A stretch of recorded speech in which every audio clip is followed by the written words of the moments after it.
This will be a quicker retrospective, only because the previous video that I did of Ninja Turtles, I knew a hell of a lot about Ninja Turtles because I'd played a lot. This I'd played once, basically. And it's similar to the Ninja Turtles, not exactly the same mechanics and that kind of stuff, but the basis of this game. So I didn't have a copy of this. It was my friend Steve when I was 15, 16, had this, and we played it once. And I liked it, even though I only played it once. And I never bothered to pick it up. And then Steve sent a copy he found to me in the mail, which was very nice of him. And if you can find this on eBay or in a used bin or something like that, you should pick it up. It's fun. The basis of this whole thing is some sort of, it's semi-post-apocalyptic. There was like this global war, and people cracked the genetic code and created super soldiers, and then the war was over, and now the super soldiers can't fit into society. So it's basically,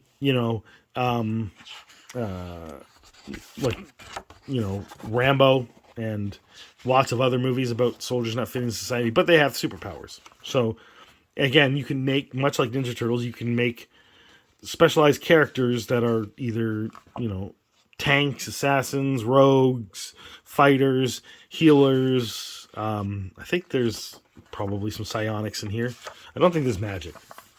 But as you can see already, this game was made 10 years after Ninja Turtles, like mid-90s it came out, or early mid-90s.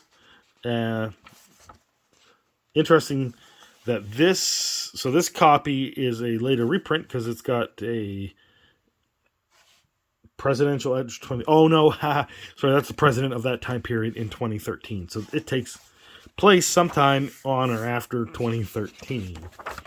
So we're already well past that, and there aren't any super soldiers, so don't worry about this thing coming to pass. So, yeah. Let's see. This starts with how to use this book. Introduction, chapter 1. This is giving a lot of lore first. What is a role-playing game? Basics. Welcome to Slumberland. So you get to character creation at page 80. We skip over all that. They really should have started character creation at the beginning. I understand that you want to explain what a role-playing game is, but no one's buying something unless they know what a role-playing game is. They're not buying this book unless they already understand that they want to role-play something. Like, the idea that you have to put this at the front is because in case someone bought this and didn't know it was a role-playing game, right? So you got to explain stuff for them first. I don't think anyone does that nowadays, but this happened a lot back in the 90s. You had to explain to people what it was they just bought when they really should have figured that out for themselves. So let's go to page 80 because none of this other stuff is important. It's sort of, some of it's how to play the game, I guess, the basics. So I'm guessing, let's see what the basics are on page 48 first.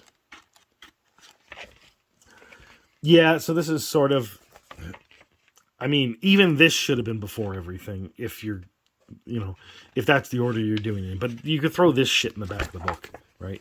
Because you want to get right into creating characters first. That's just the way I figure it.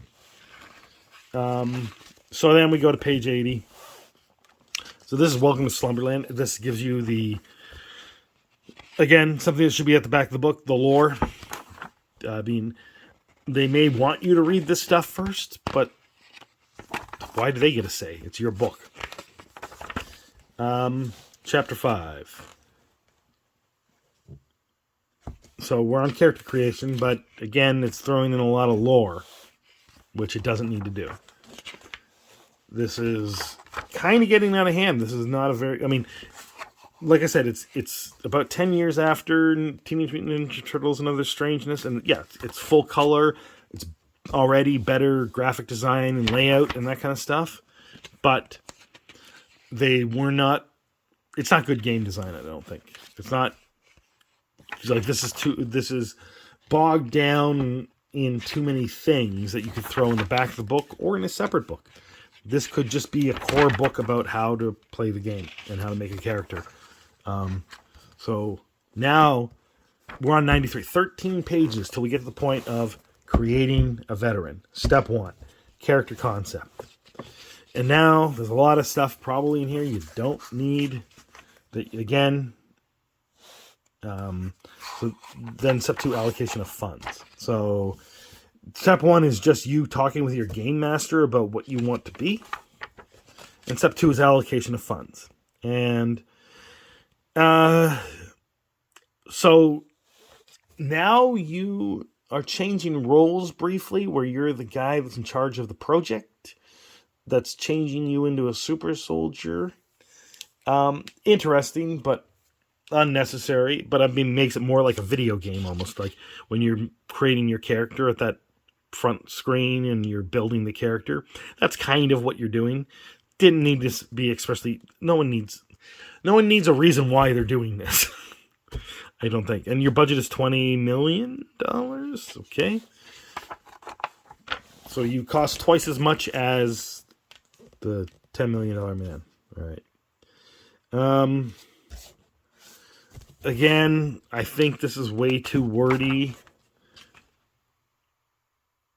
Where do we get to the point of actually doing something? So this is one of those role-playing games where you can choose limiting traits and non-limiting traits.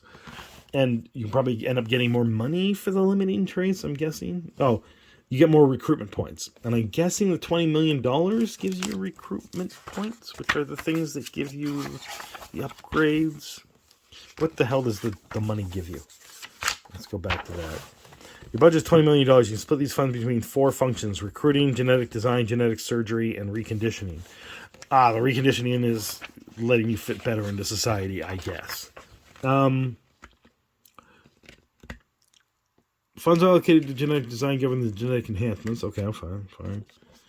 Once you've allocated your funds, you can compute recruitment points and enhancement point totals. Recruitment points and enhancement points are able to purchase abilities. Okay, so you start with $20 million. Then you convert that $20 million into points, 2 different types of points, to then kit out your character. Unnecessary step. Just say you are part of a project that costs $20 million and choose.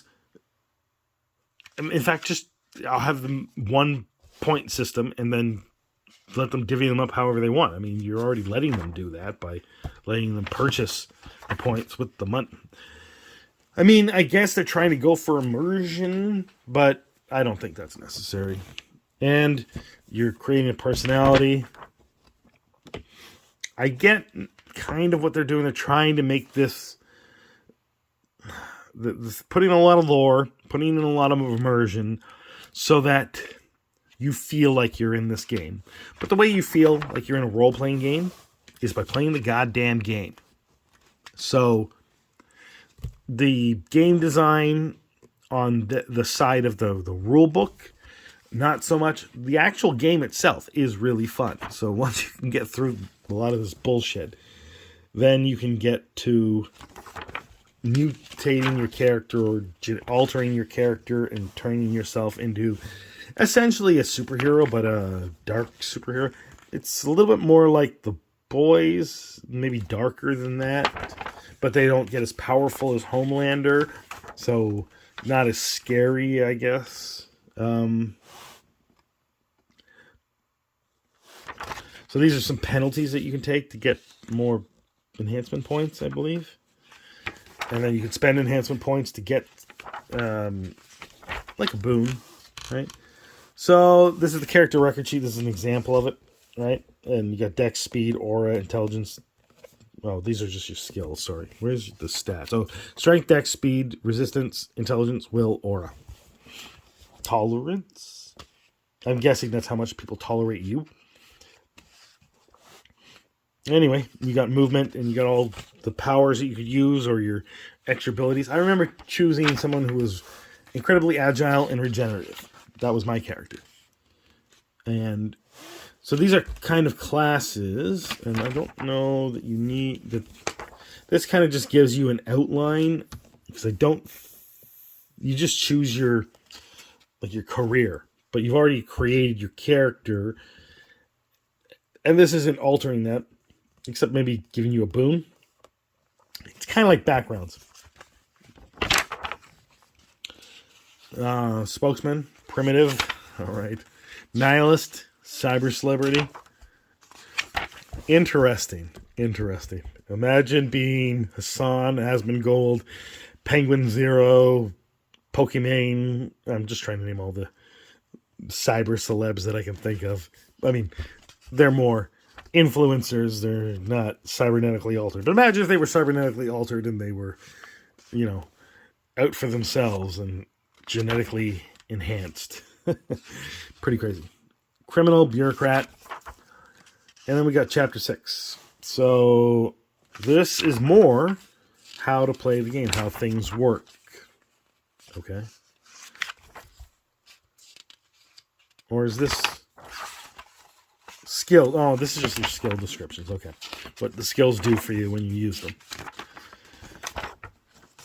And that's fine. Skills can be back here because there's always a lot of them. It's like magic spells also need to be at the back of every book, even if it's a game entirely centered around magic. What is this section? Boosted attributes. Oh, yeah, because you can boost your attributes, obviously, after you've gotten your attributes with the enhancements. So, yeah. So this is your genetic enhancements, right? So you choose your skills first, and then your genetic enhancements. That's probably a good order of doing that. And then these are now into powers. You got acid, analytic, smell. So think X-Men, right?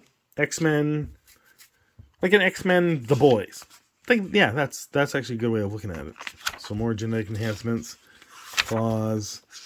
So these are all genetic enhancements. What was the other thing that? Gills, hyper touch.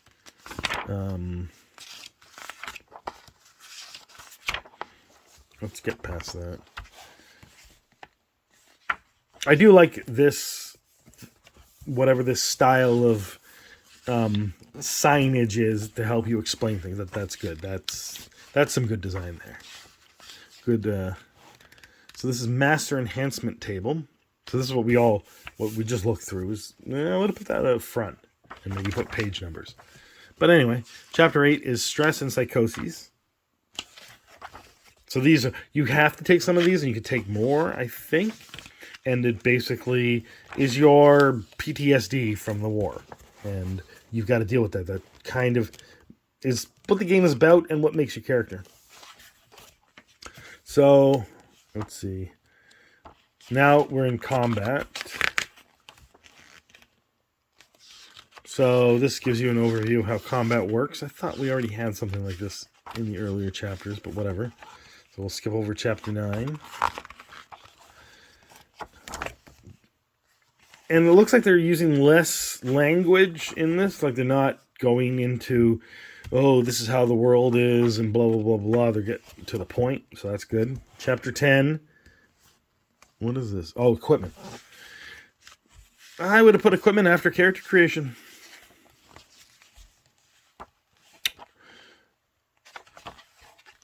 So now what's chapter 11? Chapter 11 is the mean streets. So these are stats for things. And then chapter 12 is running the game. Why put it beside combat? Strange. So I would say running the game, and then just some more art. All right. And some charts for you to help you run the game. So I would say layout of this book it's below 5 anyway. The layout needed to be seriously improved. Some of the design, internal design, not necessarily the game design, like how the game works and stuff like that, but how the game is presented in this book is 5 or below. The game itself is pretty great. The concepts are pretty great, so they're all like 9s or 10s, right? And the graphic design for the time period, 9 or 10. So, I mean, It's not getting good marks. The book excel, but I recommend the game highly. So you'll just have to deal with the book not being subpar for a role-playing book. Anyway, have you played Underground? Are you interested now in playing Underground since I made this video? Let me know in the comments below. Have a good day.